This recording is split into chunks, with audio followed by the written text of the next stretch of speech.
Hai guys, Rizky di sini dan kemarin gue kan udah ngerilis salah satu video gue tentang build PC untuk testbed dan di situ gue milih Ryzen 7 2700X sebagai daily driver gue setelah gue make Ryzen 7 1700 kemarin. Dan beberapa dari kalian nanya ke gue, kenapa sih kok milih Ryzen atau ya kenapa sih AMD? Kenapa nggak yang satunya? Nah, jawabannya itu akan gue bikin video aja. Di sini gue nge-build PC lagi sengaja untuk bikin video ini. Tapi di sini gue akan bikin full AMD. Speknya adalah ya yang pasti tadi Ryzen 7 2700X gue kemarin pakai cooling Corsair, tapi cooling Corsairnya gue sengaja di sini bikinnya yang lebih kecil, dia cuma satu fan aja. Terus motherboardnya dia pakai MSI Gaming Pro Carbon X470 pastinya. Terus RAM-nya adalah 16GB 8x2. Terus ya dia Vengeance RGB. Terus VGA-nya MSI RX 580 Gaming X sama power supply itu Corsair juga yang RMX 750. Kuat kok dia RMX 750 buat sistem ini. Oh iya, sama casingnya gue pakai MSI punya, dia namanya MSI Vampiric 010. Dia casing punya tempered glass loh. Tapi tempered glassnya hati-hati ya, karena kemarin gue nyabutnya itu kayaknya nggak hati-hati.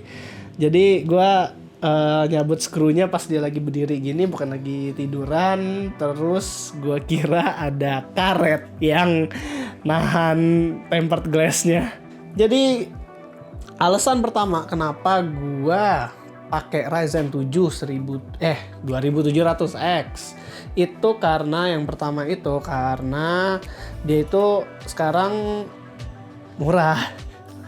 Dia sekarang ya di antara CPU high end lain itu sebenarnya ya Ryzen paling murah. Performance per budgetnya itu sebenarnya paling bagus untuk Ryzen. Kalau misalnya yang kompetitornya itu agak nggak ngotak sih, emang harganya udah mulai masuk ke, ada yang udah masuk ke belasan. Jadinya ya gue apalagi ya namanya buat editing kan gue butuh yang core-nya banyak, terus juga speed-nya tinggi, tapi tetap load-nya juga nggak terlalu tinggi. Kalau misalnya gue pakai Threadripper mungkin gue bakal diomelin sama orang tua gue kalau listrik mereka kegedean. Ya kita lihat aja di task manager. Ya nih AMD Ryzen 7 2700X 8 core, dia yang biasa ya 3,7 base speednya. Gua nggak overclock sama sekali karena gua mau ngeliatin basic performance-nya aja. Nah, dan di sini kita juga bisa dapat memorinya 16GB tuh 8x2 jadi dual channel. Karena kalau misalnya kalian pakai Ryzen, jangan lupa juga untuk pakai memorinya harus dual channel. Kalau nggak dual channel itu nggak bisa full performance. Alasan kedua kenapa gue milih Ryzen ini juga karena ada aplikasinya. Dia sekarang udah ada Ryzen Master namanya, itu bisa overclock dari desktop aja, nggak usah harus ke BIOS. Sekalipun ke BIOS, kalau misalnya kalian pakai motherboard dari brand yang bagus, contohnya kayak MSI ini, tampilan BIOSnya kalau kata gue cukup bagus.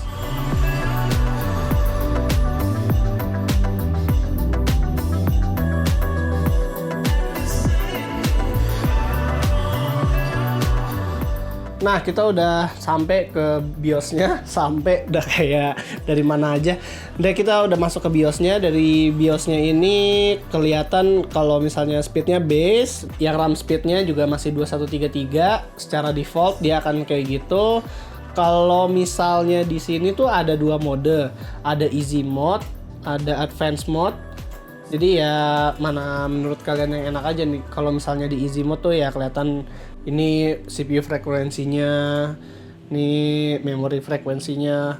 Terus kalau misalnya kalian mau tukar-tukar boot priority itu tinggal geser-geser aja nih. Ini drag and drop. Kanan ke kiri, gampang. Nah, terus kalau misalnya mau overclock, kalian cukup masuk ke OC. Itu nanti, nah ini biasanya tulisannya auto kalau misalnya nggak mau overclock. Nah, kalau misalnya kalian udah overclock, kalian mau overclock, kalian bisa ganti aja autonya ke misalnya ke berapa? Ini kan 3700, kalian ganti ke 4000. Terus aja 40, enter. Nah, dia dengan otomatis naruhnya bakal di 4000 MHz gitu. Cuman kayaknya kalau di video kali ini gue pengen ngasih lihat performa paling basicnya Ryzen deh. Fitur yang paling gue suka dari motherboardnya MSI juga dia punya board explorer. Dia kalau di enter bisa keluar kayak gini. Ini motherboardnya kelihatan. Terus habis itu kalau kita kesini I/O-nya kelihatan, yang kepasang apaan aja, statusnya apaan aja. Jarang-jarang loh motherboard ada gini-giniannya. Terus kalau misalnya ke arah CPU keluar di sini tulisannya Ryzen 7 2700X, RAM-nya 88, 8x2 16. SATA-nya yang Gaming Pro Carbon ada 8. Jadi di sini ada 6 di bagian samping dan 2 lagi ada di bawah. Bagian sini. Tuh. Jadi yang gue masukin cuman satu SSD aja, Corsair Force LE200 yang 240GB. Ya cukup lah buat bikin satu video ini aja. Yang 7-nya lagi terserah, kalau misalnya kalian mau punya 7 hard disk, itu terserah kalian. Belilah MSI. Kita masuk ke gaming performance-nya.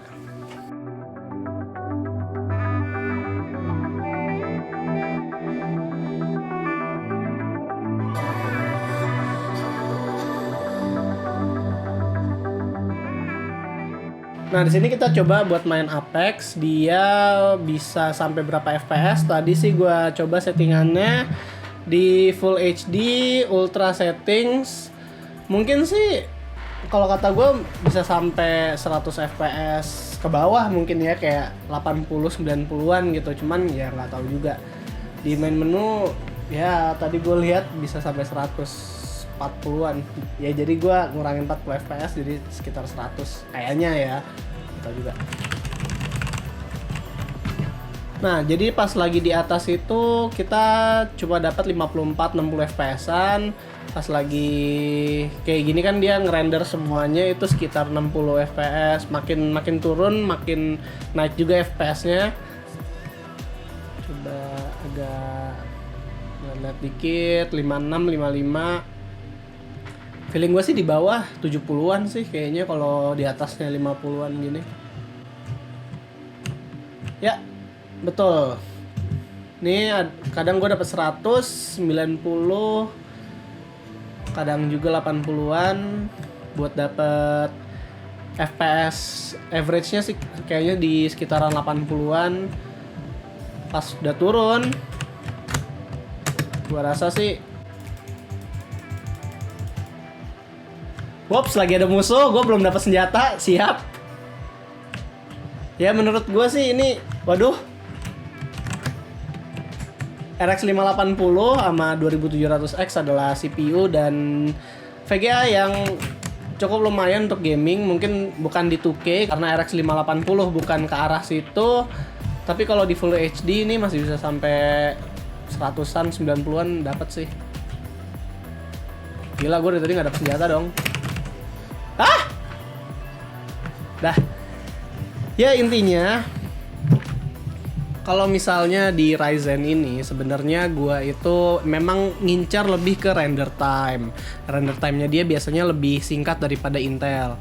Dan terus juga sekarang fungsi-fungsinya Intel juga udah mulai bukan berpindah ya, maksudnya udah mulai ada juga di AMD.